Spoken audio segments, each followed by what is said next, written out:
Sí, sí se ve. Gracias.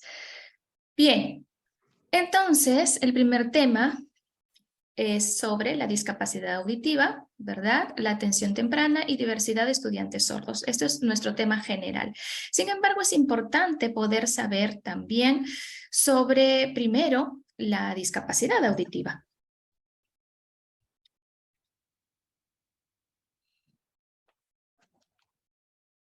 Un ratito.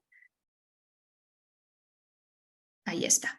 No sin antes recordarles que para los equipos AANE vamos a tener 2 talleres. Este primero que se está realizando en estos momentos, ¿sí? Y que se va a repetir también el próximo miércoles, el miércoles 2. Y posteriormente también les estaremos avisando sobre el segundo taller, que también va a ser hecho en noviembre. Este taller va a tratar el tema sobre la respuesta educativa para la diversidad de los estudiantes sordos.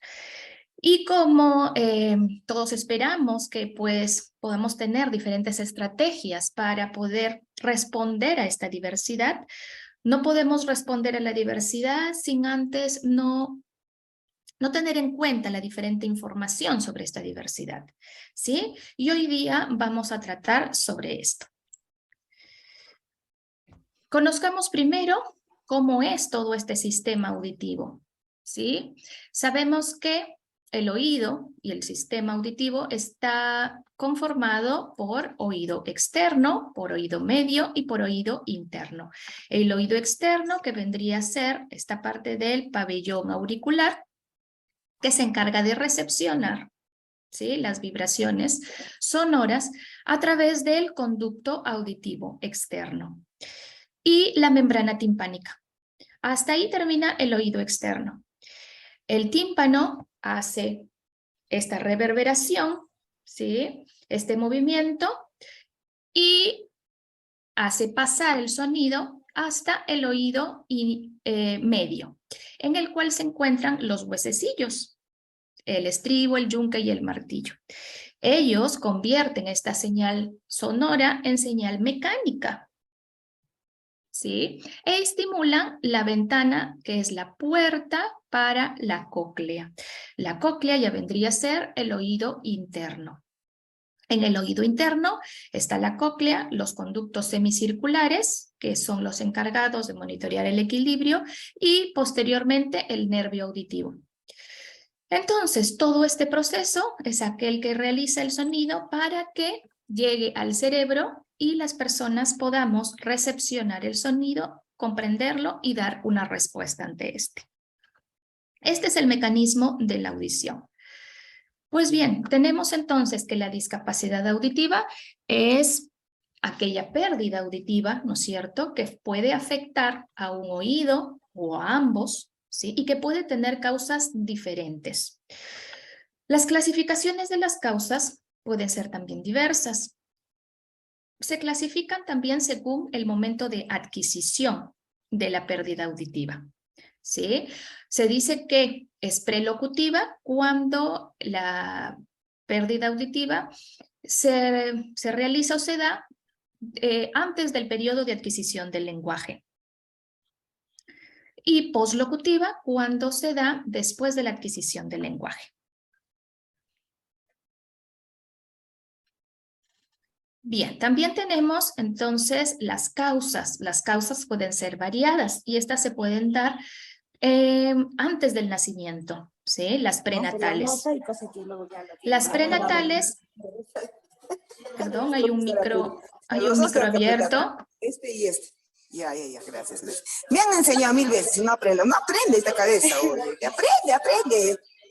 Disculpe, por favor, hay un micro abierto. Gracias. Entonces, las causas prenatales son aquellas que son genéticas, es decir, se heredan de la familia, abuelos, padres, etcétera, y aquellas que son adquiridas cuando el bebé está dentro del vientre materno. Las perinatales, que son en el momento del nacimiento, pueden ser por hipoxia neonatal, ¿verdad? A veces cuando los bebés están naciendo, pues falta oxígeno y esto puede ocasionar pérdida auditiva. La prematuridad también, la ictericia neonatal. Otras causas también vendrían a ser las postnatales, es decir, después del nacimiento, en el desarrollo, el bebé puede o el niño puede adquirir meningitis y esto hace que se inflame la capa que recubre al cerebro y pues ocurre una pérdida de audición. El sarampión también, ¿sí? Otitis media recurrente. Hemos dicho que también el oído medio, ¿sí? La otitis media recurrente es, sobre todo, afecta al oído medio. A veces cuando las personas tenemos muchas infecciones de oído, hay mucha mucosidad que se acumula en el oído medio y esto, cuando es muy recurrente, puede causar pérdida de audición. Los antibióticos ototóxicos.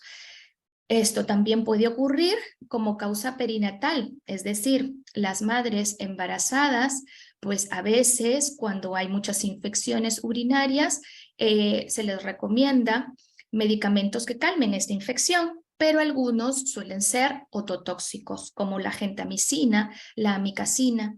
Esto puede generar en el feto pérdida de audición.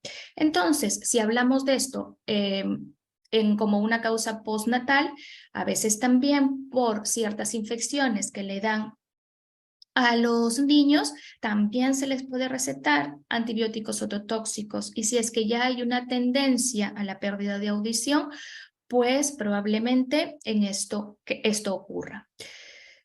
Otra de las causas también es la presbiacusia. Generalmente esto es una pérdida de audición que se da en adultos y por traumatismos, es decir, por golpes generados en la zona de la cabeza.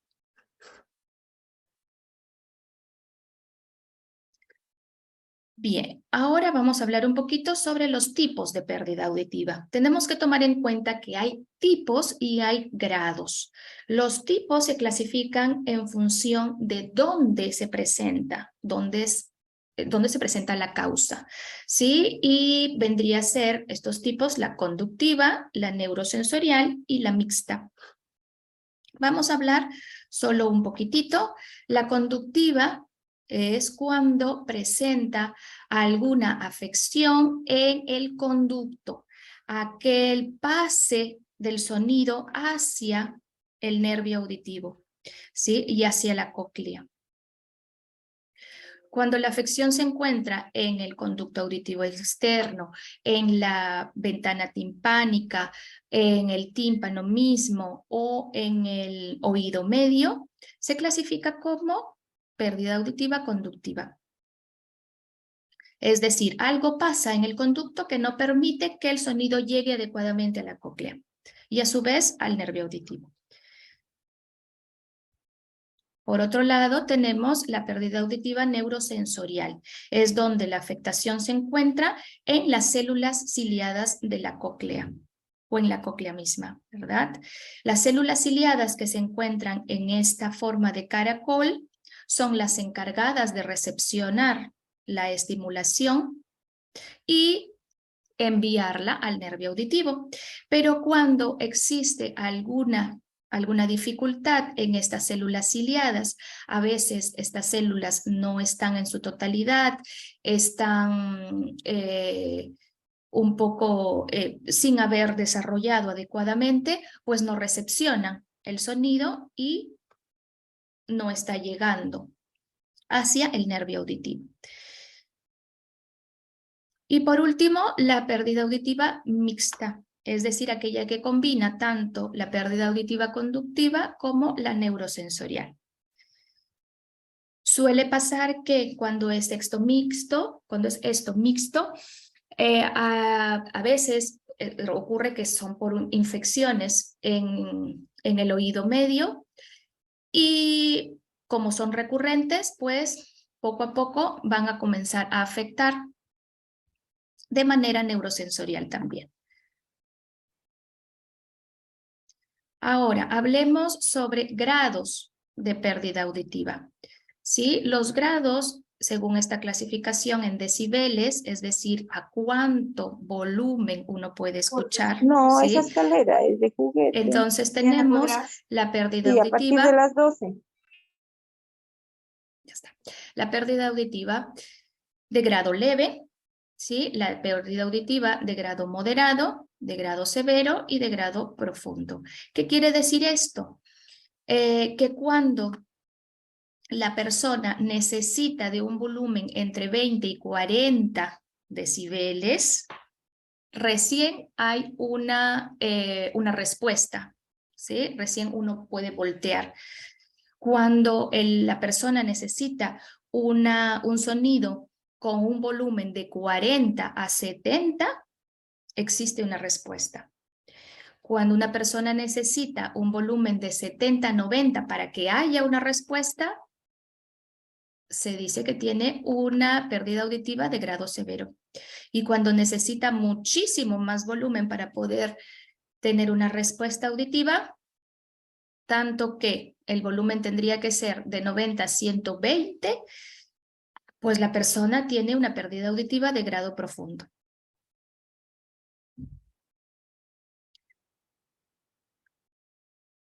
Para nosotros es muy importante. Disculpe, profesora Fiorella, por favor, vamos a hacer el relevo en este momento de interpretación. Claro que Muchísimas sí, gracias. adelante.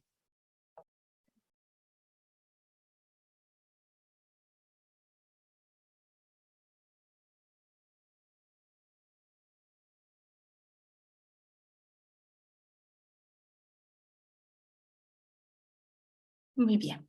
¿Listos? ¿Sí? Ahora vamos a hablar un poco sobre los signos de alerta. Para nosotros es muy importante poder conocer estas diferentes características y poder rápidamente derivar a las personas necesarias para que pueda haber un diagnóstico temprano. Entonces, ¿cómo es que nos damos cuenta de estas banderas rojas que existen en nuestros niños, en nuestros bebés? Probablemente el niño vaya desarrollando hasta los 6 meses más o menos de edad los mismos balbuceos esperables. Sin embargo, vemos que en sus respuestas auditivas ya no van a ser las mismas. Entonces, vemos a un bebé tranquilo, que duerme mucho, y a partir de los 6 meses este balbuceo ya no va a darse, va a dejar de balbucear. Entonces, se van a convertir estos balbuceos en gritos, ¿sí? Porque ya no hay una retroalimentación auditiva que está teniendo el bebé. Ya no él mismo se está dando cuenta que no se está escuchando.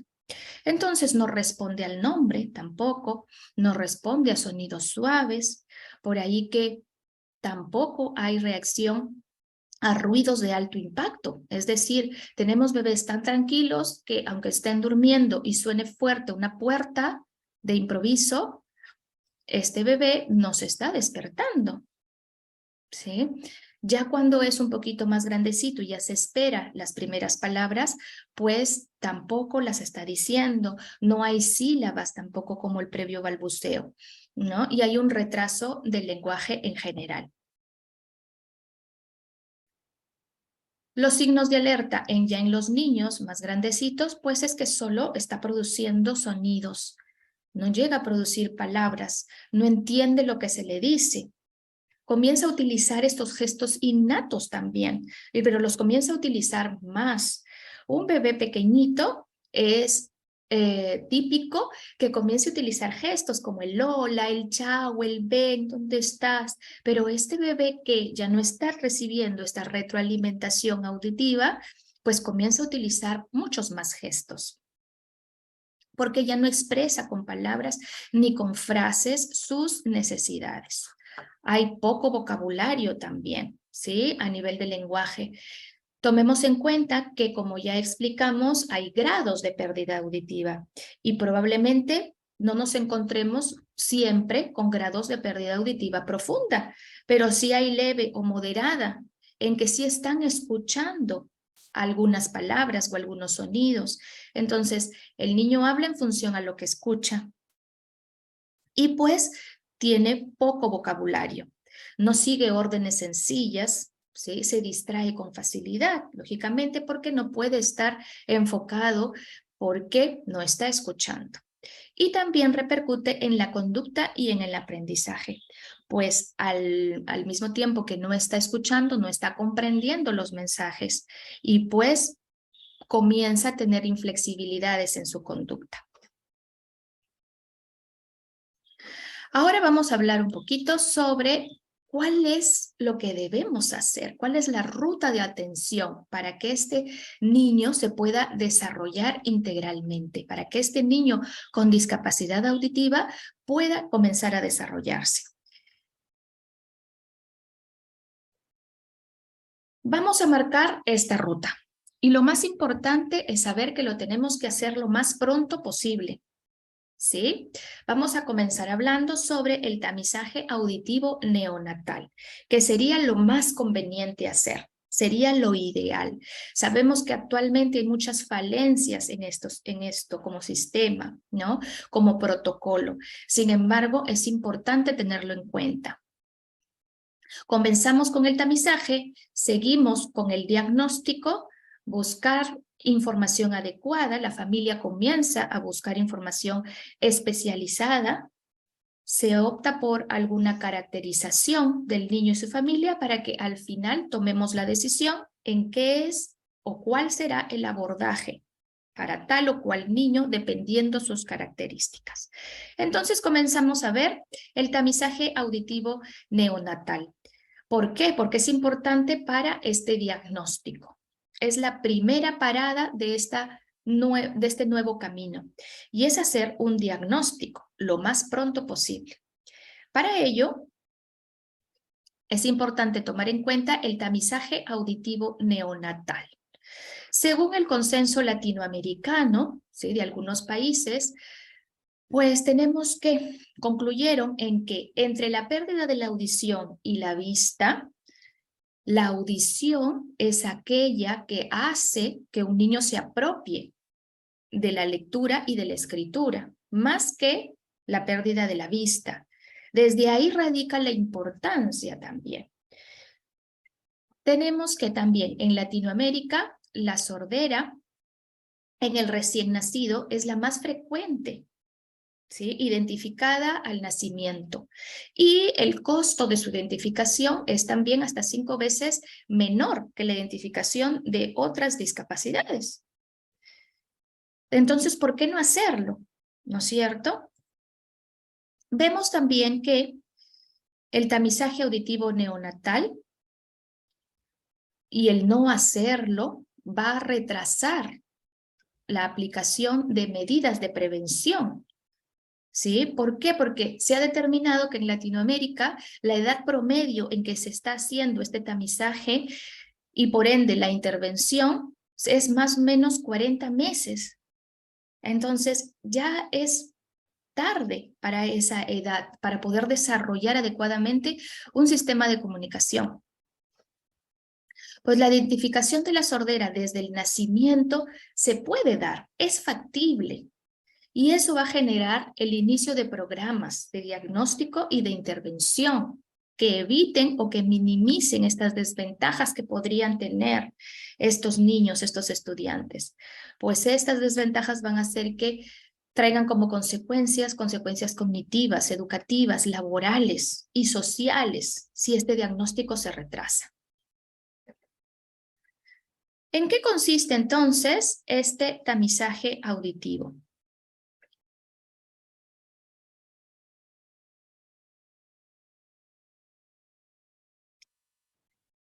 En el Perú, en junio del 2012, la Ley 29885 instituyó la creación del programa de tamizaje auditivo universal.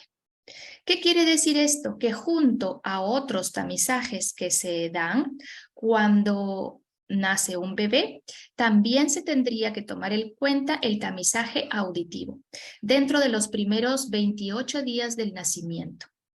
En caso de los niños con déficit auditivo, el programa de tamizaje va a permitir tendría que permitir la articulación entre las instituciones, ¿sí?, educativas y las de salud también, para poder acompañar, ¿sí?, y que esto favorezca el desarrollo óptimo de las habilidades sociales y de comunicación de los niños. Entonces se instituyó que junto a otros tamizajes como las pruebas de hipotiroidismo, hiperplasia suprarrenal, etcétera, también se incluya el tamizaje para la hipoacusia. Entonces tenemos que la primera prueba para el tamizaje auditivo neonatal son las emisiones otoacústicas, EOA en sus siglas. ¿Y qué es esto? Es una evaluación en que vamos a ver la respuesta del oído interno al sonido, ¿sí? Es decir, la respuesta de la cóclea a este sonido. Como esta prueba se basa en una respuesta, en una respuesta del comportamiento, ¿sí?, de la persona, esto puede ser que la persona esté dormida o esté despierta, no hay problema, ¿sí? Y se realiza, lo ideal sería que se realice en los pocos días de nacido. Entonces, ¿por qué? Porque esto tiene que ser temprano y que se tiene que considerar como un continuo, porque ya hemos dicho que genera la necesidad de los programas de diagnóstico e intervención. Luego, si es que hay alguna sospecha con este primer tamizaje, se va a confirmar el diagnóstico ya con una prueba llamada potenciales evocados auditivos. ¿Y de qué se trata esta prueba? Pues es una prueba diagnóstica en la cual permite medir, ¿sí?, mediante un registro de respuestas del cerebro, cómo son estas respuestas ante los estímulos sonoros. ¿Sí? Se valora la integridad de las vías sensitivas que se están estimulando. Es decir, se coloca unos chuponcitos y estos chuponcitos van a registrar en una máquina cómo son las respuestas del cerebro ante el sonido. Si el estímulo auditivo pues no produce la onda esperable, podría pensarse que hay algún tipo de alteración. Veamos un poco entonces cuál sería el protocolo a seguir. Vemos que el niño nace y lo ideal es de que lo primero tenga su tamizaje auditivo neonatal con la prueba de emisiones otoacústicas. ¿Sí? Esto debería darse en los hospitales antes que el bebé pueda regresar a casa con sus padres. Si es que las respuestas están, pues no hay ninguna bandera roja, pero si es que no hay respuestas, lo ideal es que se recomiende que después de un mes la prueba de emisiones otoacústicas pueda repetirse. Una vez que se repite al mes, si hay respuestas afirmativas, si se encuentran las respuestas auditivas, pues no hay problema.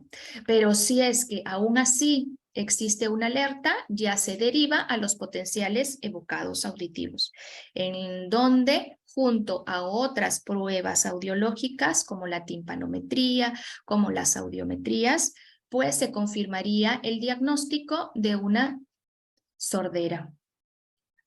A partir de ahí se deriva a los profesionales especializados para que orienten a la familia.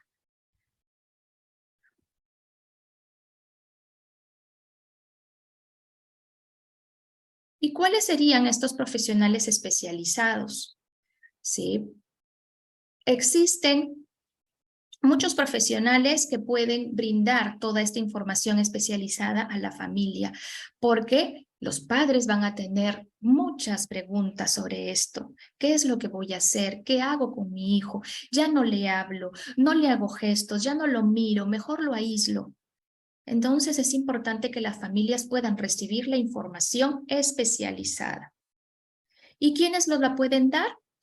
Pueden darnos los médicos especialistas, ¿sí? Si es que están buscando información en un implante coclear o en un audífono, también nos pueden dar estos médicos la información.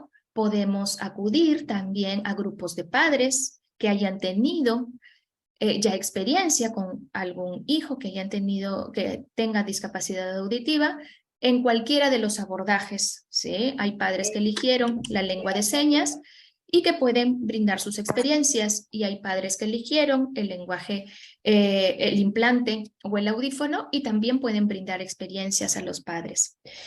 Los médicos, los otorrinos, también son los profesionales especializados, los fonoaudiólogos, los terapeutas del lenguaje y los profesores de aula también. Los padres deben recibir toda esta información completa, especializada, para que puedan tomar la decisión correcta y adecuada para su hijo. Entonces, pues generalmente los padres, cuando se enteran de este diagnóstico, nos van a preguntar: ¿qué método es el mejor? ¿Qué hago? ¿Voy por el método visogestual? ¿Voy por el método oral? ¿Qué es lo mejor hacer? Generalmente recibimos estas preguntas. Pues nosotros, eh, lo que le podemos decir es de que la familia debe decidir por sí mismo qué es lo mejor para su hijo y para su familia, en función de recibir la información adecuada. Finalmente, es un derecho de cada familia y de cada padre el poder elegir el abordaje que crean conveniente hacer para su hijo, pero basados en una información especializada. ¿Por qué es importante? Al principio de la exposición había una figura en que estábamos corriendo porque se nos acababa el periodo sensible. ¿Por qué es tan importante empezar temprano? Aquí vemos 3 fotografías de estas redes neuronales. A la izquierda tenemos las redes neuronales antes de entrenar, antes de recibir una estimulación, cualquiera que fuera, ¿sí? Sabemos que nosotros aprendemos a través de los sentidos. Todos nuestros sentidos recepcionan aprendizaje y aprendemos mediante estos. Entonces, antes de entrenar, hay este tipo de redes neuronales. En la fotografía de en medio están las mismas redes neuronales, pero con 2 semanas de estimulación cognitiva. Y a la derecha tenemos las redes neuronales con 2 meses de estimulación cognitiva. ¿Qué quiere decir? Que mientras más temprano puedan recibir un abordaje nuestros niños con discapacidad auditiva, más fácil va a ser para ellos adquirir la capacidad lingüística necesaria para poder comprender y para poder expresarse, cualquiera que fuera el abordaje que decidan sus familias. Voy entonces a dar pase a al siguiente video.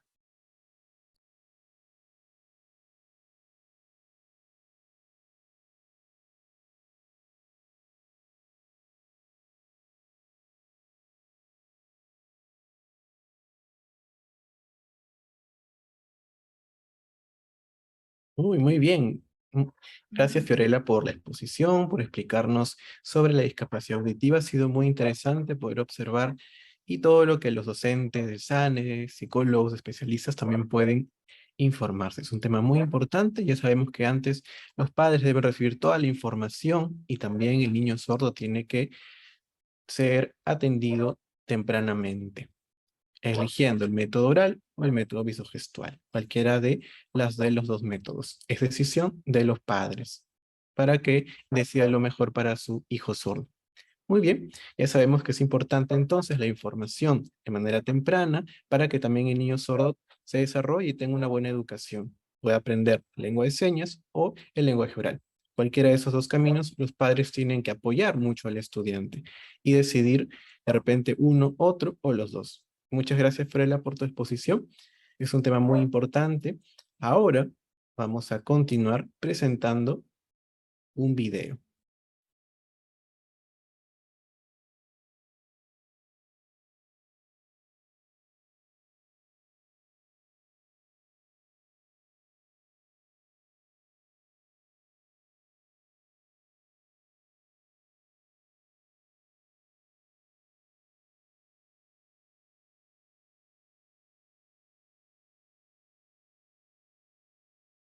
Bien, vamos a presentar el video y luego vamos a explicar un poquito sobre él.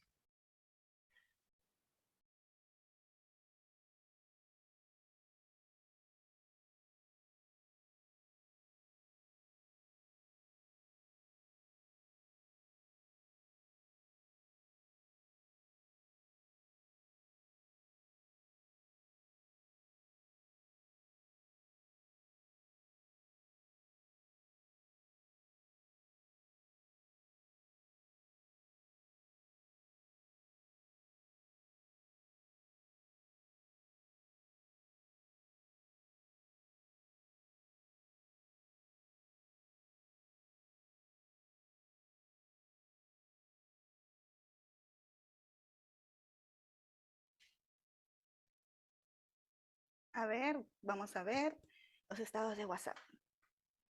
¿Qué? ¿Alonso, su esposa, está embarazada? ¡Ah! No lo sabía. Ahora mismo le hago una videollamada. ¿Quién me está llamando?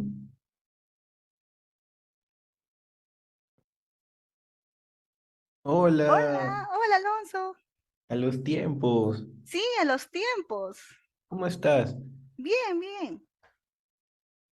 Sí, quería decirte que en los estados he visto una foto en la que tu esposa está embarazada. Sí, ¿quién te dijo? Tus amigos publicaron en su estado una foto y ahí lo vi. Sí, es cierto, mi esposa está embarazada, una bonita etapa. Qué bonito, entonces pronto van a ser tu bebé. ¿Cuántos meses tienes? Ya cerca, los 9 meses, cerca a nacer. Wow, entonces pronto vas a ser un papá primerizo. Qué gran responsabilidad. Una pregunta, Alonso.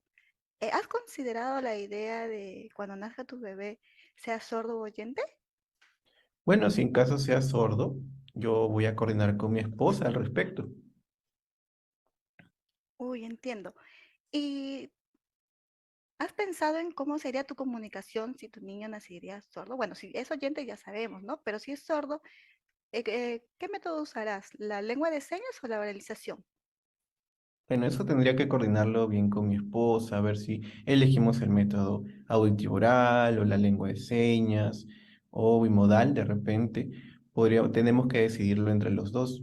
Uy, muy bien. Bueno, esa es tu decisión, pero yo no lo veo bien, la oralización. ¿Por qué? Porque imagínate en el ámbito laboral, una persona sorda cuando oraliza, se ríen de su voz, ya que no es muy fluida.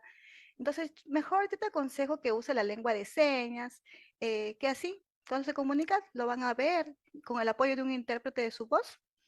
No va a tener ningún problema, así nadie se va a burlar de él ni de su voz. No, está bien lo que dices, pero yo considero que no hay que descartar la oralización tampoco. Yo creo que es importante tomar una decisión de acuerdo a lo que nos aconsejan los profesionales como médicos, docentes, porque la idea es pensar en un futuro, cómo va a ser el trabajo de la persona sorda, cómo se va a desenvolver, puede ser lengua de señas, oralización o ambas. Antes sí, yo sé que se obligaba a la persona sorda a oralizar, se lo trataba mal, pero eso era antes, ahora las cosas han cambiado. Ahora te pregunto si la oralización ahora se impone. No, no, claro. Ahora los padres deciden, ¿no?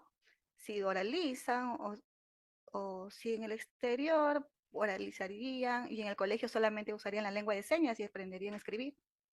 Claro, es parte del derecho de los padres a elegir qué es lo mejor para sus hijos. Sí, me parece bien, Alonso. Muy bien, gracias. Muy bien, un abrazo, cuídate. Chao, nos vemos. Chao, cuídate.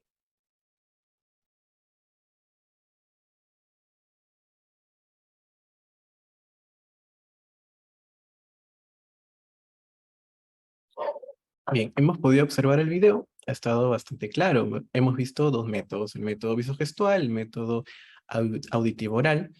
Y lo que podía comentar acerca del video es que es importante antes, desde pequeños, desde bebitos, pues saber cuáles son sus características, poder hacer ese tamizaje temprano, auditivo, y para que el padre también vea cuáles son los signos de alerta, porque las personas sordas también son inteligentes, pero hay que saber cuándo. ¿Cuándo es el momento para hacer esta evaluación, conocer sus características? Es una responsabilidad muy grande, pero lo importante es que sea de manera temprana. Es lo importante. Si no se le atiende o de manera tardía se descubre que es una persona sorda, va a ser ya muy tarde. Por ello es importante que se le dé esos consejos de diferentes especialistas para conocer sería el abordaje más adecuado para que el niño sordo avance. Yo sé que pasa que hay muchos padres también que no prestan atención a estos puntos o no están debidamente informados. Por eso es muy importante la información, que sea clara, que los padres sepan y decidan de manera oportuna cuál es el método adecuado para su hijo. Ahora vamos a dar el pase a la docente Clara para que continúe con su exposición. Muy buenos días, voy a pasar a compartir pantalla. Por favor, me confirman si se ve. ¿Sí? ¿Se puede ver? Sí, claro. Sí, magnífico, Ah, claramente. perfecto. Muy El bien. tema de hoy, para complementar lo que dijo Fiorella, ¿no? Conociendo la privación lingüística en los estudiantes con discapacidad auditiva y sorda, ¿no? Entonces, vamos a reflexionar. En esta imagen podemos ver 10 niños sordos, porque las estadísticas a nivel mundial y en Perú también dicen de 10 niños sordos que nacen, 9 tienen padres oyentes. Solamente uno nace en un contexto donde mamá, papá o abuelos son sordos. ¿Y cuál es la diferencia? El de color verde, aquel niño que tiene una mamá, un papá, un familiar sordo, accede a una lengua natural, que es la lengua de señas. Esa es la lengua accesible para ellos y tiene ese contacto desde que nace, como tenemos todos los oyentes, desde el momento que nacemos, tenemos el contacto con la lengua oral, ¿no? Y por eso le he puesto de color rojo, que es algo preocupante, porque los niños sordos en Perú se detectan tardíamente, ¿no? 4 o 5 años recién se dan cuenta que son sordos y ha pasado todo ese tiempo que ellos no han podido tener contacto con una lengua. Entonces, ¿qué sucede con el desarrollo lingüístico de un niño sordo menor de 5 años? Todos aquellos niños sordos que tienen padres sordos por la desinformación, porque no hay una concientización de conocer los signos de alerta, de acudir a las evaluaciones audiológicas, de recibir el apoyo de los docentes, de los médicos, para que estén informados y tomen una decisión, estos niños sordos se privan de una lengua. A eso se le llama privación lingüística. Pueden tener 2 años, 4 años, 6 años, recién están aprendiendo su lengua natural, que es la lengua de señas. Todo este tiempo que ha pasado ha superado el periodo crítico donde adquieren la lengua, pero lo pueden adquirir, pero les va a costar un poco más, ¿no? Entonces, ahí, ¿qué es lo que pasa con un niño sordo que nace en un contexto de padres sordos?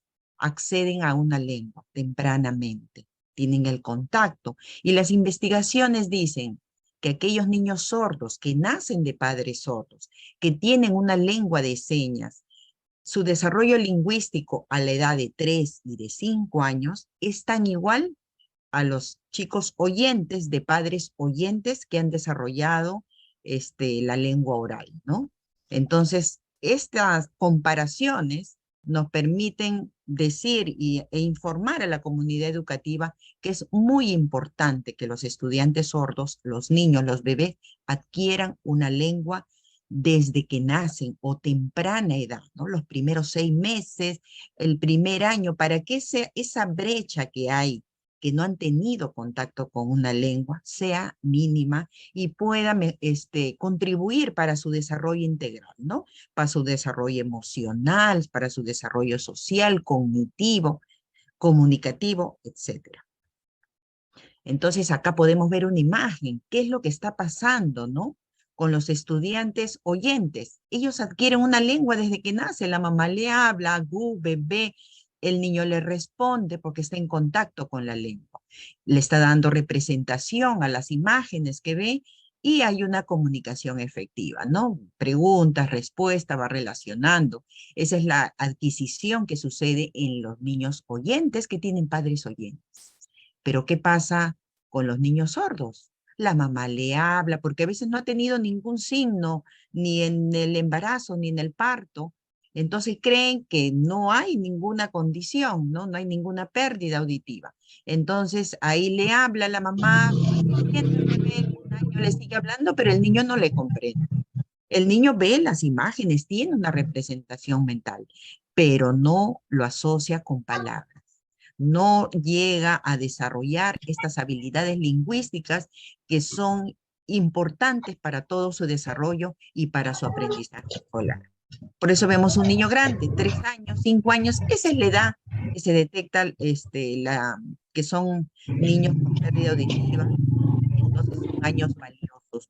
Y ahí es la privación lingüística. Debemos conocer qué es la privación justamente para evitarlo.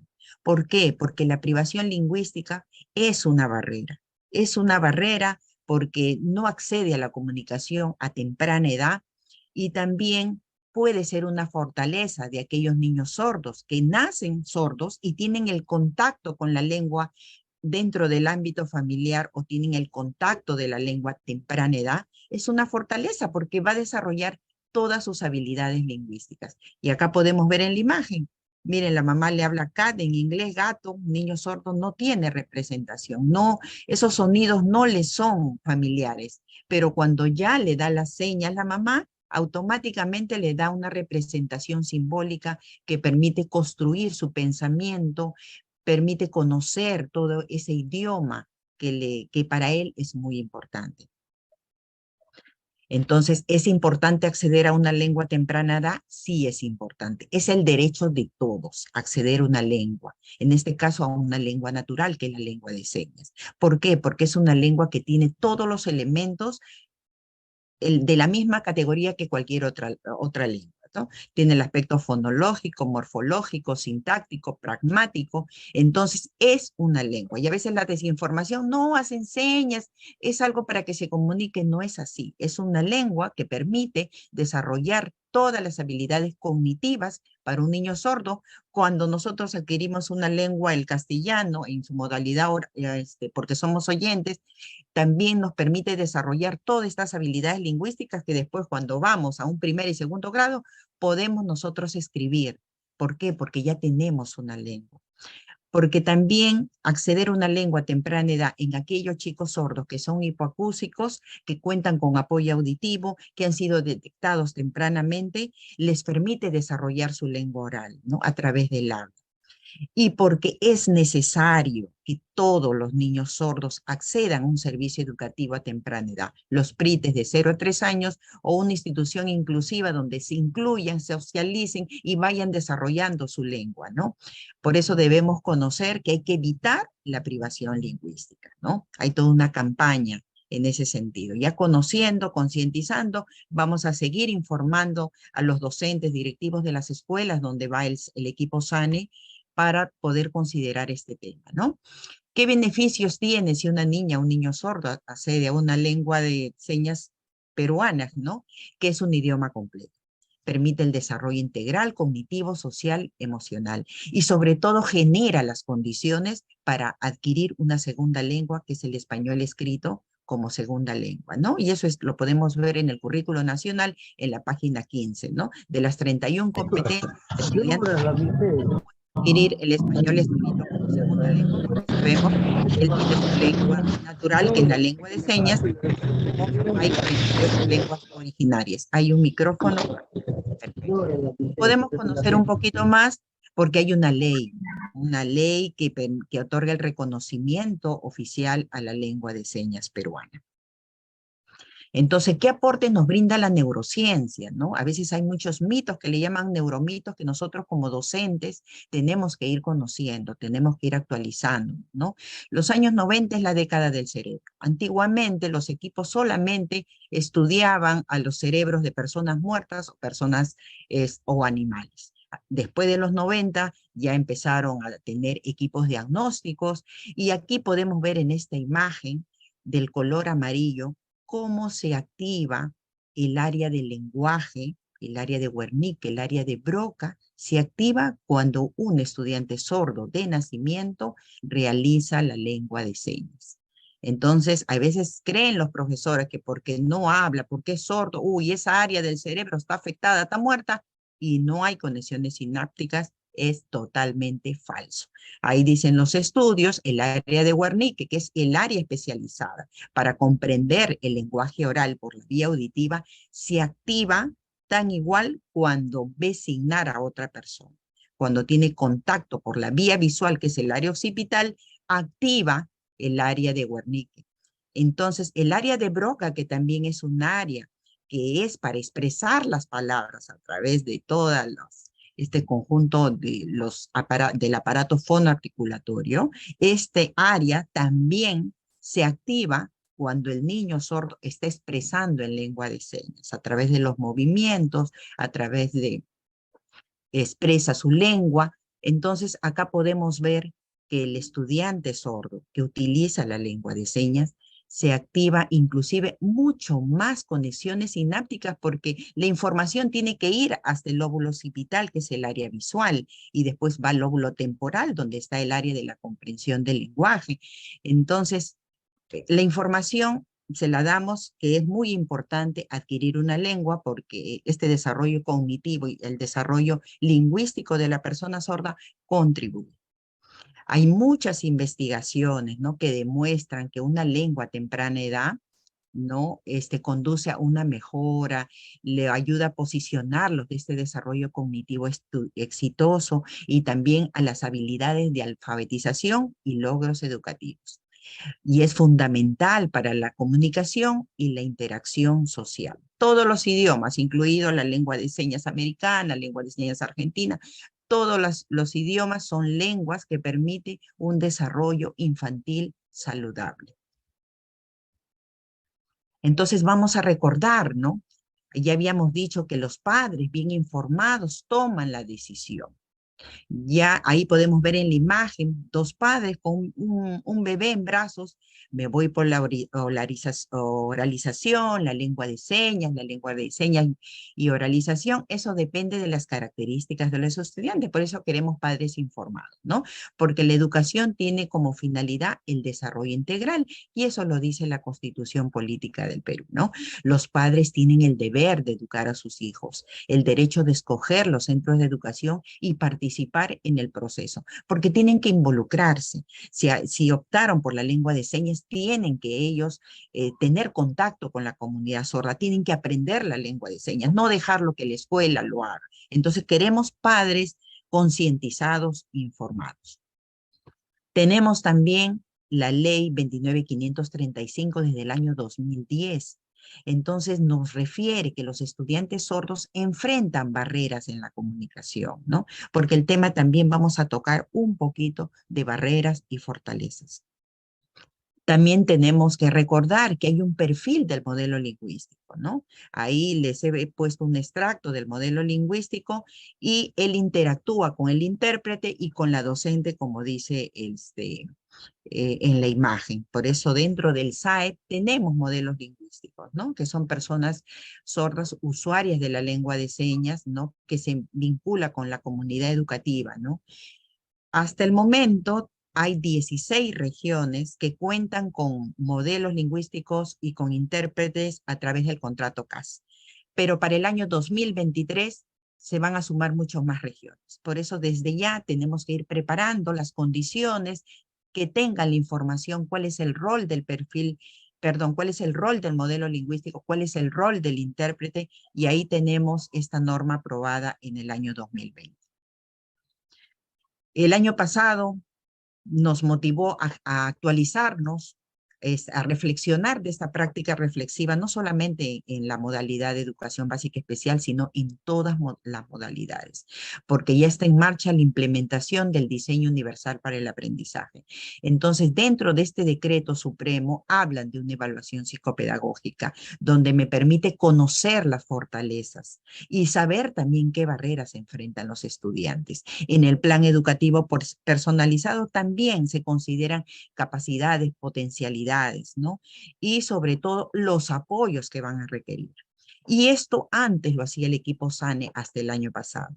Recuerden que este año de repente en algunas regiones lo están haciendo todavía, pero en Lima, y lo están haciendo ya las docentes de la básica regular, de la básica alternativa, porque son ellos que tienen a los niños sordos del día lunes hasta el día viernes. Son ellos que deben identificar las fortalezas, porque se debe tener altas expectativas. Uno de los enfoques transversales del currículo, el enfoque inclusivo, dice que debemos de tener el respeto a la diversidad, valorar la diversidad y tener altas expectativas. Y esas altas expectativas no es para las docentes de básica, es para los equipos ANE, es para las familias, es para los especialistas.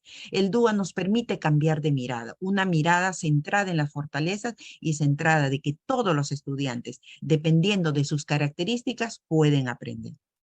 Entonces, dentro de decreto supremo aprobado el año pasado, el 007, hablan de las barreras educativas. ¿Cuáles son las barreras educativas que enfrentan los estudiantes sordos? Las actitudinales, cuando a veces los padres, no, mi niño no es sordo, voy a llevarlo acá, voy a llevarlo allá, dejan pasar años y sin querer están produciendo esta privación lingüística que no queremos, ya no queremos. Vamos a conocer y tenemos que tener esta campaña de concientización para que los chicos sordos accedan a una primera lengua. Las actitudinales en las docentes, yo no estoy preparada para atender, maestra, yo no sé lengua de señas, yo no sé los niños sordos, cómo va a aprender a leer y escribir si su primera lengua es la lengua de señas, yo no le entiendo cuando oraliza, porque el audífono y el implante piensan que son como los lentes, que cuando se lo ponen automáticamente van a aprender a hablar. Y es todo un proceso, ¿no?, que se le tiene que apoyar al estudiante, porque nosotros aprendemos a comprender el lenguaje a través de todas estas habilidades cognitivas, ¿no? Las barreras de acceso que pueden presentar, que son las comunicativas, como ya dijo en la ley, ¿no?, se expresa.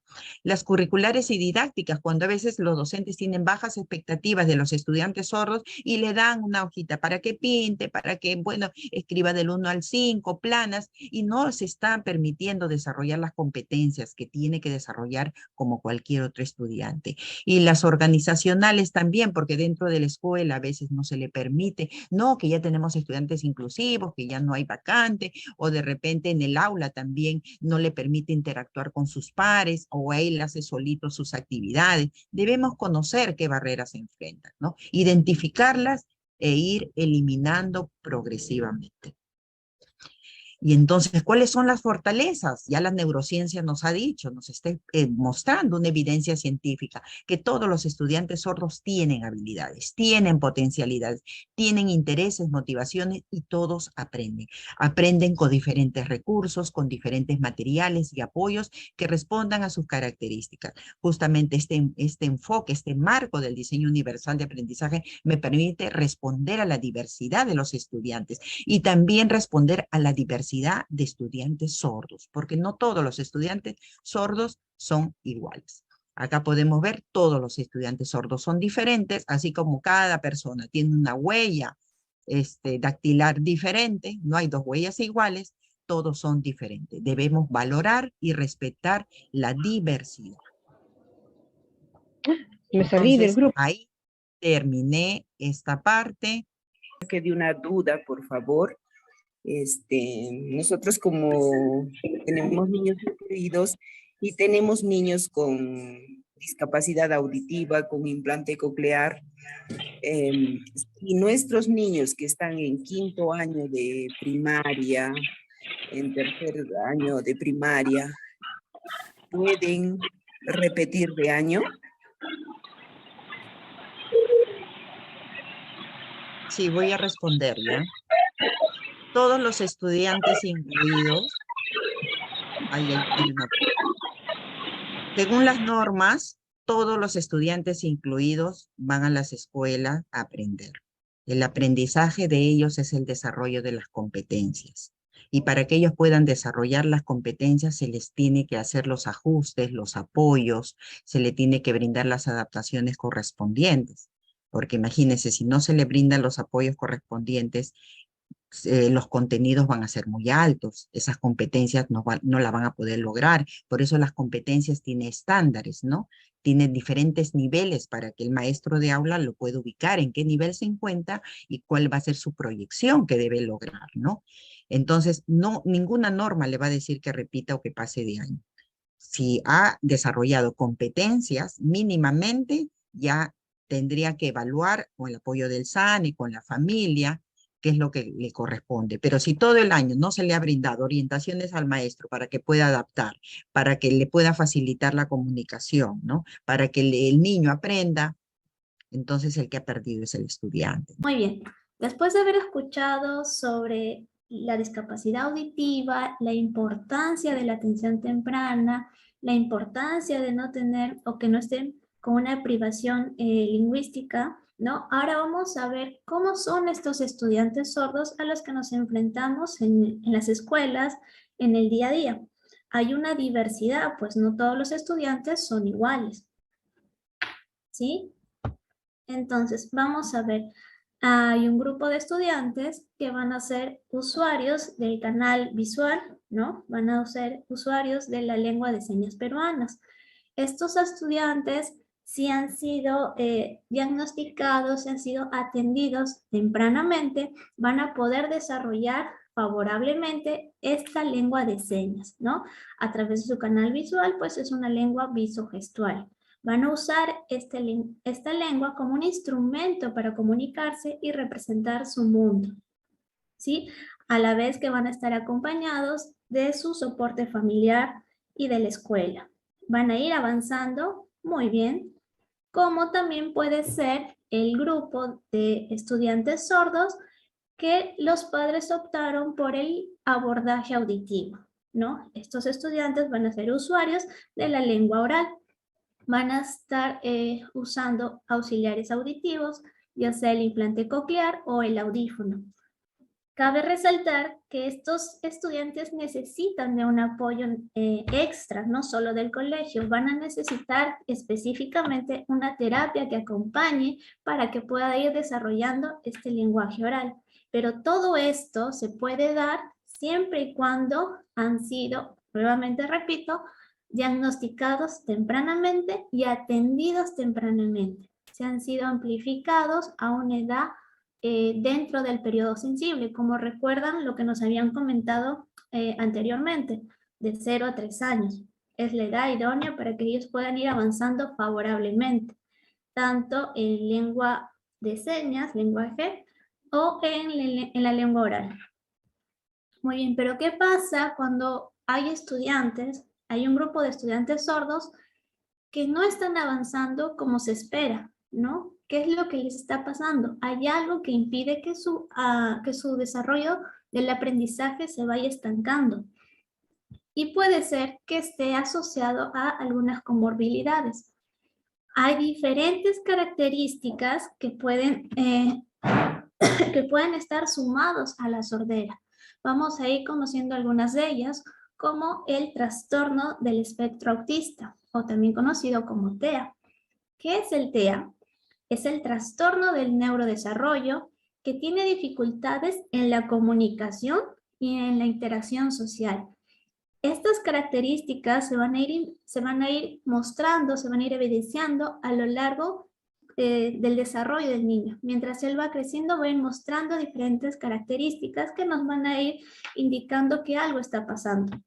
Vamos un poco a las estadísticas y tenemos que 1 de 42 niños varones presentan TEA en comparación a 1 de 189 niñas, ¿sí? La incidencia es más en varones que en mujeres.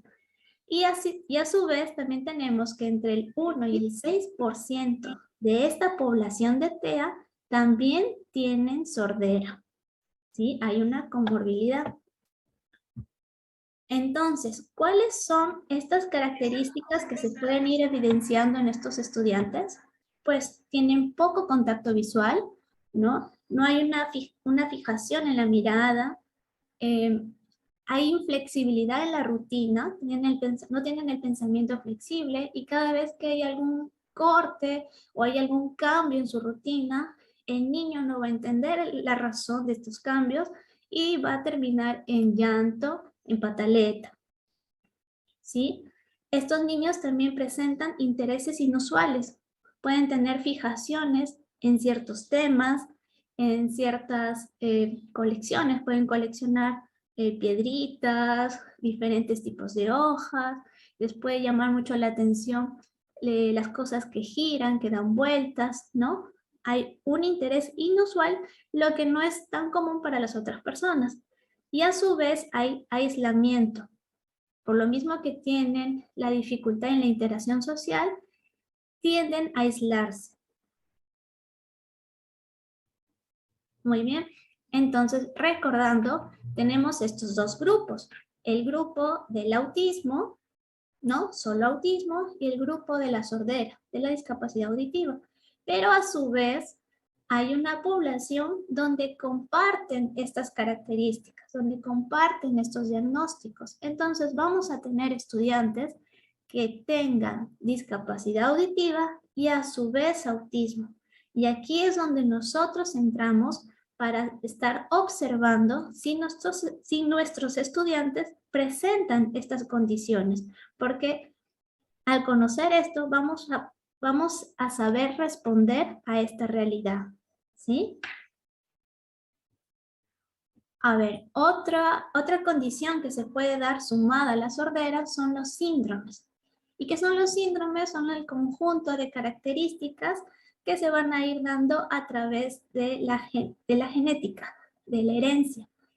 Tenemos, por ejemplo, el síndrome de Usher, que es cuando los bebés nacen sordos o pueden ir perdiendo la audición a lo largo de lo que va creciendo. Al igual que el sentido de la vista, ¿no? Pueden nacer viendo, pero conforme van creciendo van a ir perdiendo la vista. Entonces, en algún momento estos niños van a ser sordos y ciegos, ¿no? Y si son atendidos tempranamente, van a poder tener un abordaje para comunicarse. Van a necesitar aprender a comunicarse de diferentes formas. Por eso es importante este diagnóstico temprano. También tenemos otro síndrome, como es el síndrome de Wonderpool. Este síndrome se caracteriza porque también presenta pérdida auditiva. Alguno de estos niños puede estar comprometida con la discapacidad intelectual. Otro de estos niños, o el rasgo más común, es el color de los ojos, ¿no? Puede presentar un ojo o ambos ojos de color celeste, azulado, y es conocido como el color de la muñeca, porque no es usual ese color. En otros casos también pueden presentar algún mechón blanco. No siempre, pero también lo pueden presentar. Entonces, ambos síndromes, a pesar de sus diferentes características, comparten la pérdida auditiva, ¿sí? Entonces, también es importante conocerlos para saber responder a esta realidad. Y bueno, solamente vamos a mencionar estos dos síndromes porque también hay otros más. Otra condición que puede estar asociada a la discapacidad auditiva puede ser la discapacidad intelectual, anteriormente llamado retardo mental. ¿Qué es la discapacidad intelectual? ¿No? Es el funcionamiento intelectual con limitaciones en la capacidad de aprender. Sus niveles esperados y su funcionamiento no es lo que normalmente se espera para que se pueda desenvolver en la vida cotidiana. Sus características de esta discapacidad intelectual es que tienen dificultades en el aprendizaje, en la memoria, en la retención de la información. Tienen dificultades para entender las normas sociales, para resolver problemas, pues es difícil razonar y planificar. Gracias. También tienen dificultades en la autonomía para valerse por sí mismos, ¿no? Destrezas en las que puedan por sí mismos tener la higiene, alimentación, trabajo, entre otras cosas.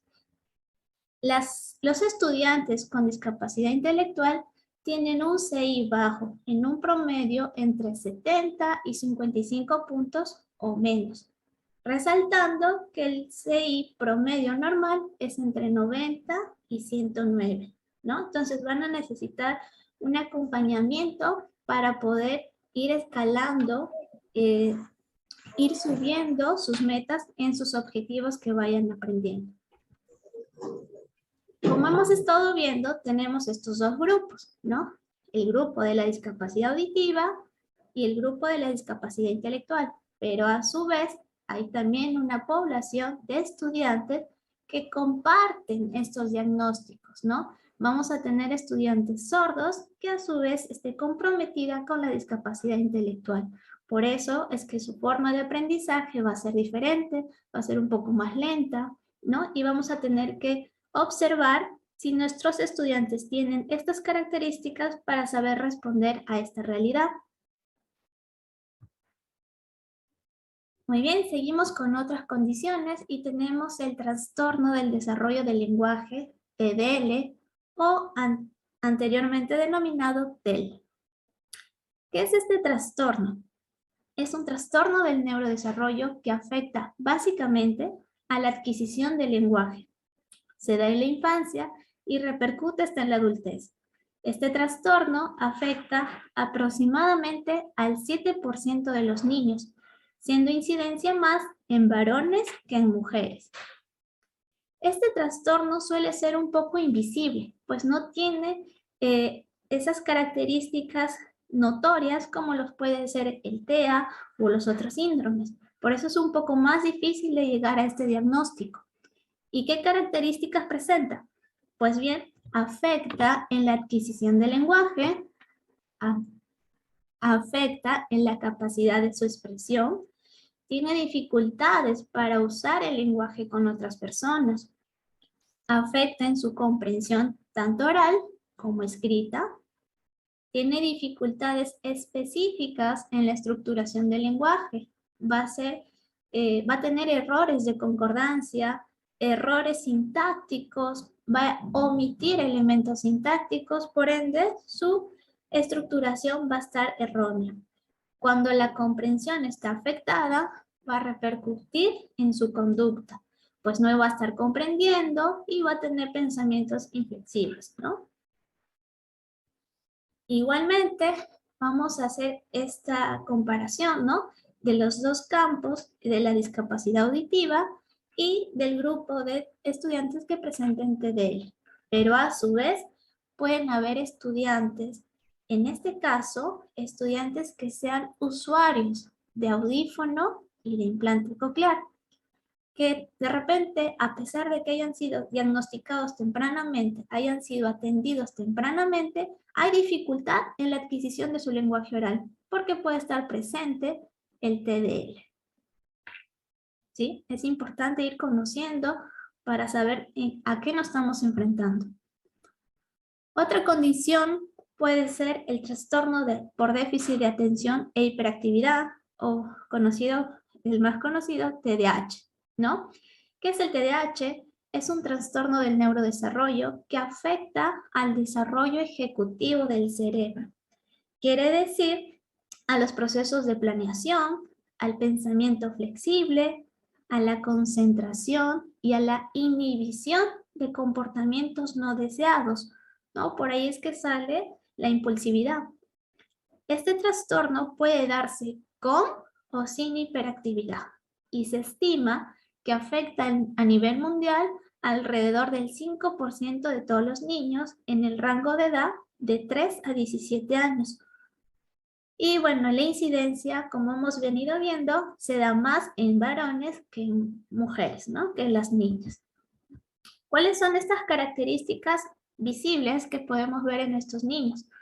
Hay los dos campos, ¿no? La falta de atención predominante y la hiperactividad. En la falta de atención predominante, estos niños van a tener dificultades para ver los detalles, para concentrarse, van a tener dificultades para seguir instrucciones, ¿no? Por lo mismo que se distraen, van a dejar sus trabajos, sus tareas inconclusos, pueden olvidarse de hacer algunas actividades diarias, ¿no? De rutinas diarias se las pueden saltar por el mismo hecho que se las olvida. En el campo de la hiperactividad e impulsividad, estos niños se muestran inquietos, se retuercen en su asiento, no tienen dificultades para permanecer sentados, dan respuestas apresuradas, incluso antes de que se termine de realizar la pregunta, tienen dificultades para esperar su turno y bueno, interrumpen conversaciones, juegos, otros. conductas características de la impulsividad. Igualmente vamos a tener estos dos campos, ¿no? De la discapacidad auditiva. Ok, vamos a tener estos dos campos, ¿no? De la discapacidad auditiva y del TDAH, ¿no? Juntos en una población donde van a compartir estas características. Van a haber niños sordos que presenten conductas de TDAH. Entonces va a ser importante observar para derivar, ¿no? Al diagnóstico temprano, porque algunos de estos niños van a necesitar de tratamiento médico, ¿no? Hay algunos casos donde necesitan de medicación. Todo va a depender de la individualidad de cada uno de estos niños. Muy bien, entonces queremos cerrar esta parte de la diversidad de los estudiantes sordos, recordando que todos tienen sus fortalezas, ¿no? Y que esto se va a ir evidenciando a lo largo de su vida, pues van a ir logrando alcanzar diferentes objetivos en las diferentes etapas de su vida.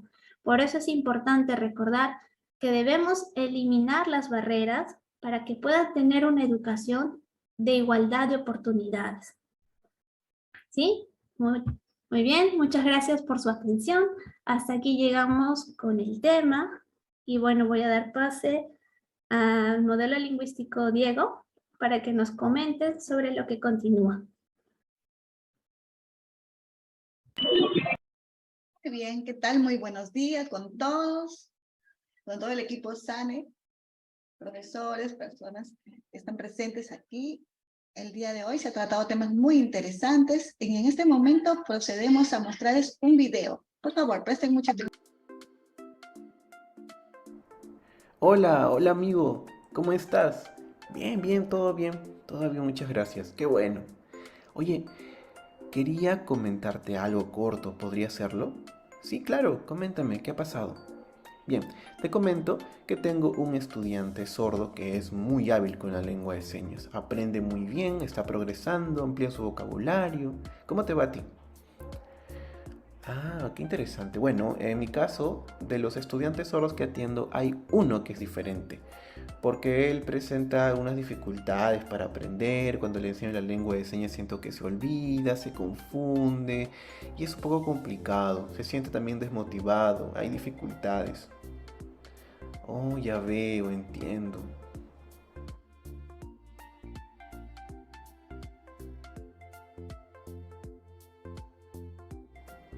Hola Lindsay, ¿cómo estás? Bien, todo bien. Qué bueno, yo la verdad me siento un poco preocupada. Estoy pensativa. ¿Qué pasó? He observado a un estudiante sordo que siempre está mirando de un lado a otro. No hay contacto visual. Yo le enseño la lengua de señas, el profesor también le explica, pero él simplemente mira a un lado, mira al otro y se va, se aísla. No participa, se mantiene siempre aislado. Es lo que observo, esa conducta. A la hora del recreo todos los niños salen y él simplemente se aparta, se va por otro lado, no quiere interactuar con ellos y siempre se mantiene solo. Eso es lo que ha pasado. ¿Qué me podrías decir, Lindsay? Sí, ese estudiante yo lo conozco.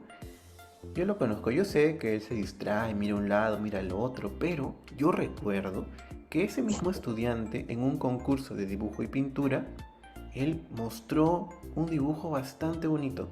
Veo que es muy hábil con el dibujo y la pintura, incluso ganó el primer puesto. Entonces es bastante hábil, muy inteligente. Y yo considero que se puede usar esa creatividad para poder apoyarlo en su comunicación y en su aprendizaje. De esa manera, poco a poco, pueda progresar. Entiendo, sí, es cierto, porque hay dificultades para aprender, a veces no sé cómo comunicarme con él, pero con lo que me has comentado, con esas características, sí, voy a apoyarlo. Muchas gracias, tienes razón. Voy a buscar la manera de diseñar mejores materiales para que él mismo pueda aprender a través del dibujo, que es algo que le gusta. Muchas gracias, Lindsay. Bien.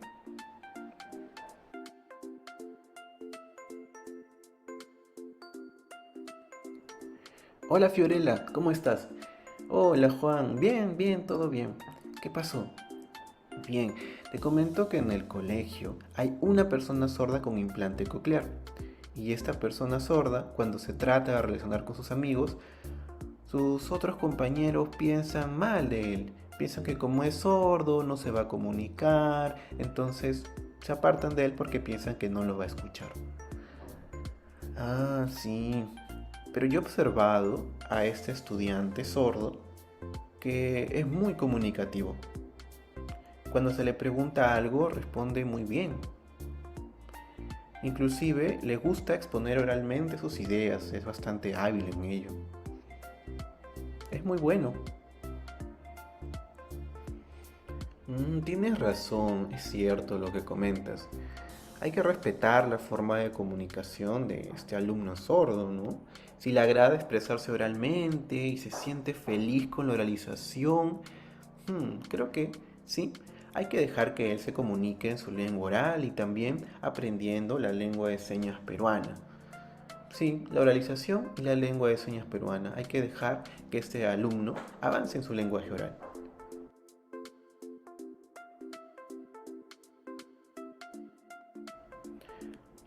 Con todo lo que ustedes están comentando, estoy pensando, hay diferentes estudiantes sordos y cada uno de ellos tiene sus fortalezas y sus debilidades. Hay que considerar cada una de estas características para promover su desarrollo y su avance. Así es, tienes mucha razón. Y todos los modelos lingüísticos deben aprender sobre ese tema tan importante. ¿Sí? Y también los intérpretes de lengua de señas deben aprender este tema.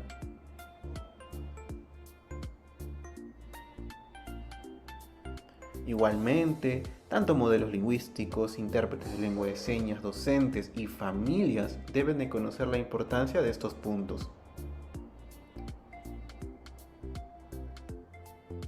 Todos, vengan, vengan todos.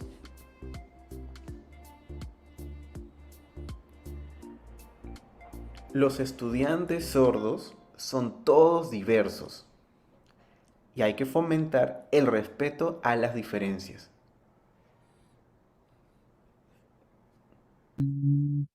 Sí, a ver, Flor pregunta, ¿no? ¿Qué hacer si el maestro recién se informa al SANE en el mes de septiembre y no logró hacer el acompañamiento debido?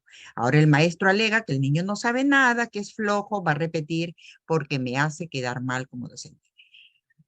A ver, primero el docente inclusivo que señala, según la pregunta, es un docente que no está concientizado. Ya tenemos 15 años de inclusión, cualquier niño en la condición que sea debe estar en las aulas y deben conocer cómo responder. Se responde de acuerdo a sus características, ¿no? Además estamos con un enfoque por competencias, no estamos evaluando si sabe o no sabe, no estamos evaluando si es flojo o no es flojo, si hace o no hace, estamos evaluando el desarrollo de las competencias, en qué nivel, en qué estándar se encuentra el estudiante. Podría estar en un estándar mínimo, pero le presentan una situación retadora y puede subir a la competencia. Porque imagínense, lo hacen pasar año, llega a primero y secundaria y esas competencias de primaria no la ha desarrollado. ¿Cómo se siente ese niño sordo cuando va a una secundaria y lleva 16 cursos? ¿Se sentirá motivado?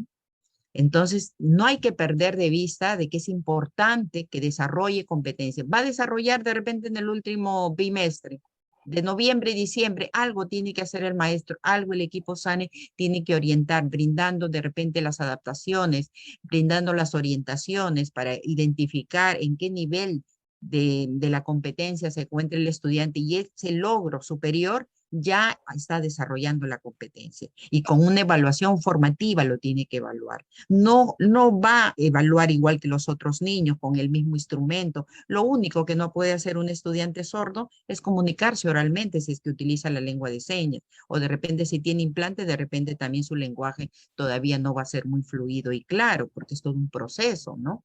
Entonces debemos de concientizar e informar. Ahora la otra pregunta que dice Mar. Los estudiantes que fueron detectados en EBR por los docentes y luego de ser evaluados tienen una discapacidad intelectual leve y al no lograr las competencias para el grado puede repetir de grado.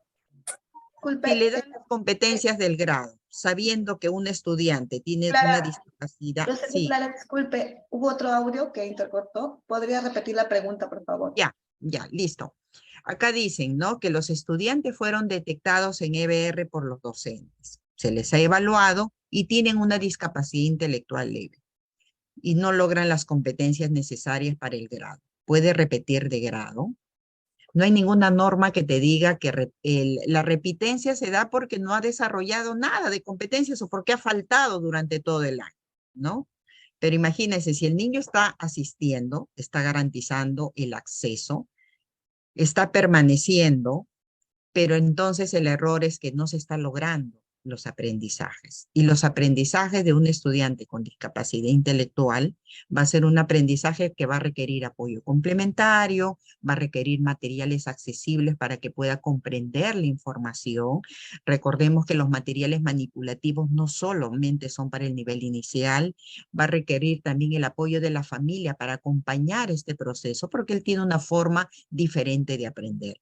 Los diagnósticos que nos digan que tiene un CI de un niño de 3, 5, 7 años son referenciales. Ustedes no saben la maravilla que sucede con el cerebro, aquel cerebro que está motivado en aprender, cuando la familia tiene altas expectativas, cuando el docente tiene altas expectativas del estudiante y por más mínimo que le da una ficha para que pueda desarrollar, ya le estamos activando estas neuronas espejo, porque este niño observa a su maestro. Recuerden que la visión de los estudiantes sordos tiene una visión periférica mucho más amplia y más rica que los niños oyentes.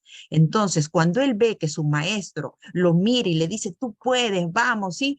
Él puede, porque ya tiene una motivación intrínseca que parte de él y una motivación extrínseca que parte del docente. Y activamos las neuronas espejo que están en el área frontal, y en el área frontal nos permite activar la atención y memoria. Y sobre todo, le permite desarrollar dentro de las redes afectivas este compromiso, el interés, la motivación, y luego activamos las otras redes del DUA que permiten pues interactuar con los materiales y este niño logra aprendizaje. La clave, evaluación formativa, enfoque por competencias, creer en el estudiante. Los diagnósticos son referenciales, me va a dar unas características, pero no me va a determinar, porque recordemos que la neurociencia ya nos dice que el cerebro es un órgano plástico, interactúa. Mientras más se equivoca, mejores conexiones sinápticas vamos a hacer y el estudiante va a lograr más aprendizaje. Muy bien, Lilian Mendoza, sí, esa es la idea, compartir los avances, ya nuestras normas han cambiado, ya los maestros inclusivos deben desterrar estas prácticas homogéneas, ya debemos ser maestros más flexibles en respetar la forma como aprenden los estudiantes y los apoyos, los materiales son necesarios para lograr, ¿no? Es el puente que le permite garantizar el acceso, la permanencia y logros educativos. Un niño que se esfuerza mucho, hace muchos trabajos y es muy activo en todo el colegio, pero sus evaluaciones escritas no llegan a A, solo a B, libreta, cuenta con todo lo que hace, ya. Miren, un niño sordo, recordemos que si es usuario de la lengua de señas, su segunda lengua va a ser el español en su modalidad escrita. Y si los niños sordos no tienen un desarrollo lingüístico en una primera lengua, una segunda lengua le va a costar trabajo, ¿no? Y ahí vienen ya los apoyos a través de diferentes metodologías y sobre todo que el maestro se comprometa. Así como nosotros, no hay un solo método para los oyentes enseñar a leer y escribir. Los maestros somos expertos en que si no aprende de un método silábico, le ponemos un método fonético, un método que se adecue a las características, ¿no? En los casos de los estudiantes sordos también puede suceder, ¿no? Por eso es necesario garantizar que tenga acceso a una primera lengua. Por eso nosotros aprendemos a leer y escribir cuando ya hemos desarrollado esa competencia lingüística de nuestra primera lengua y pasamos a una segunda etapa. a la comprensión y producción de textos escritos, ¿no?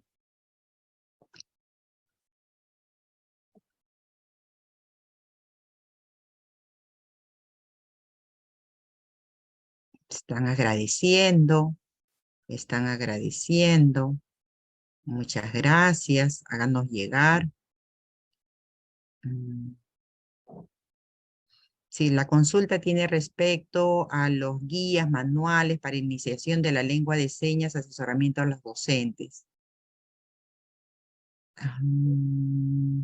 Sí, justamente el SAE está coordinando directamente con los especialistas de la DRE. Ustedes saben, respetamos las instancias, la DRE coordina con las UGELes llegan a los CEBES, a los SANES, ¿no?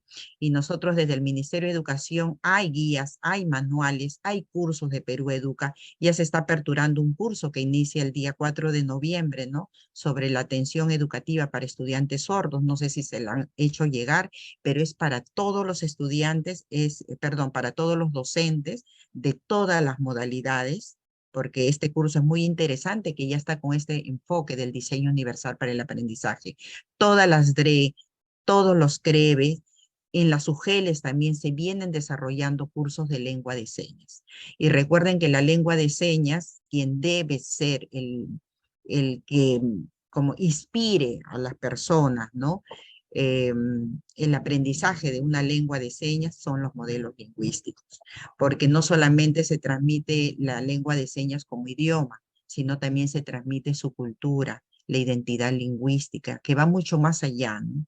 Porque todavía hay maestros también docentes de audición y brindan estos cursos de lengua de señas que ya poco a poco se van a ir cambiando, ¿no? Lo ideal es que los modelos sordos, porque ellos tienen la gramática diferente, son nativos que reconocen la gramática porque es el día a día, ¿no? Y recordemos que la gramática de la lengua de señas es diferente a la gramática de la lengua oral, ¿no? Los recursos los van a adquirir porque ustedes al estar en esta asistencia técnica, vamos a tener los correos y se les va a hacer llegar las grabaciones, los PPT y otros recursos más, ¿no?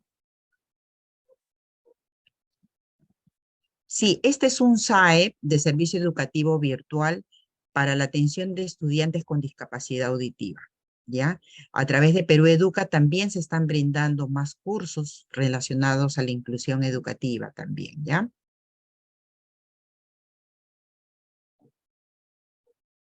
Sí, me están preguntando Ángela Flores, ¿qué actividades pedagógicas? Ese es el tema del segundo taller. De acuerdo a las características de los estudiantes sordos, vamos a dar la respuesta educativa como sugerencia, porque ya cada uno, de acuerdo a su experticia, de acuerdo a los conocimientos que tiene, de acuerdo a la práctica reflexiva que debe tener todo docente, va a ir innovando, va a ir, como quien dice, creando nuevas estrategias, ¿no? Esa es la idea.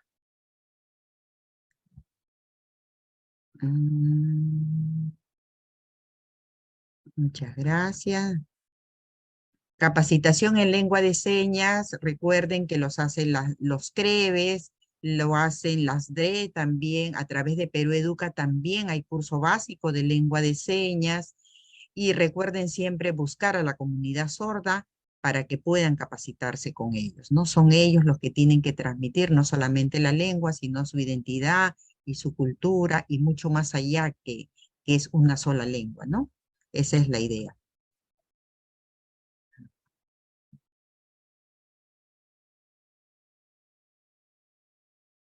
Sí, es cierto, los maestros desconocen la lengua de señas. Es por eso que se está creando estos espacios informativos para que valoren la importancia de una lengua de señas a las personas sordas, ¿no?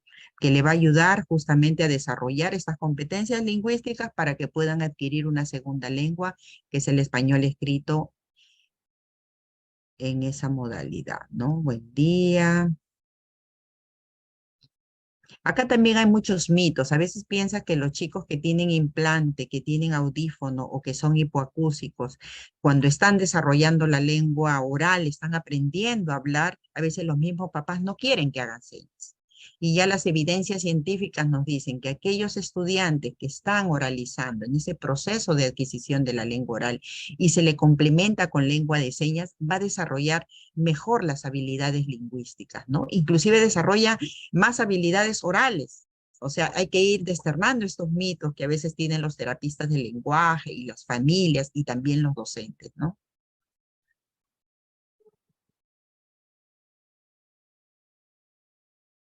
Uy, hay 51 mensajes. A ver si me ayudan.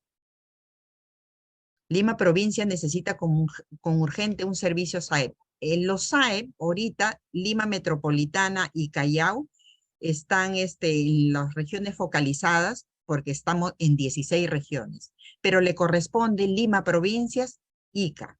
¿Por qué? Porque el próximo año Lima Provincias y Ica van a tener modelos lingüísticos e intérpretes. Es por ello que están invitados el día de hoy y también están invitados a la macro regional que va a ser el día 4. ¿Ya? Y todas las regiones que no cuentan con contrato CAS de modelos lingüísticos e intérpretes están invitados porque el próximo año se están ampliando las vacantes y tienen que conocer qué funciones realizan, cómo coordinan con los docentes, etcétera, ¿no?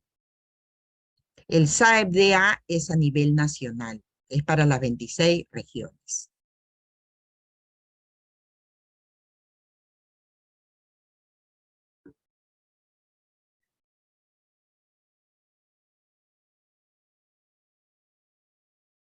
Acá dice, ¿cuáles son esas regiones que están como piloto del SAEP?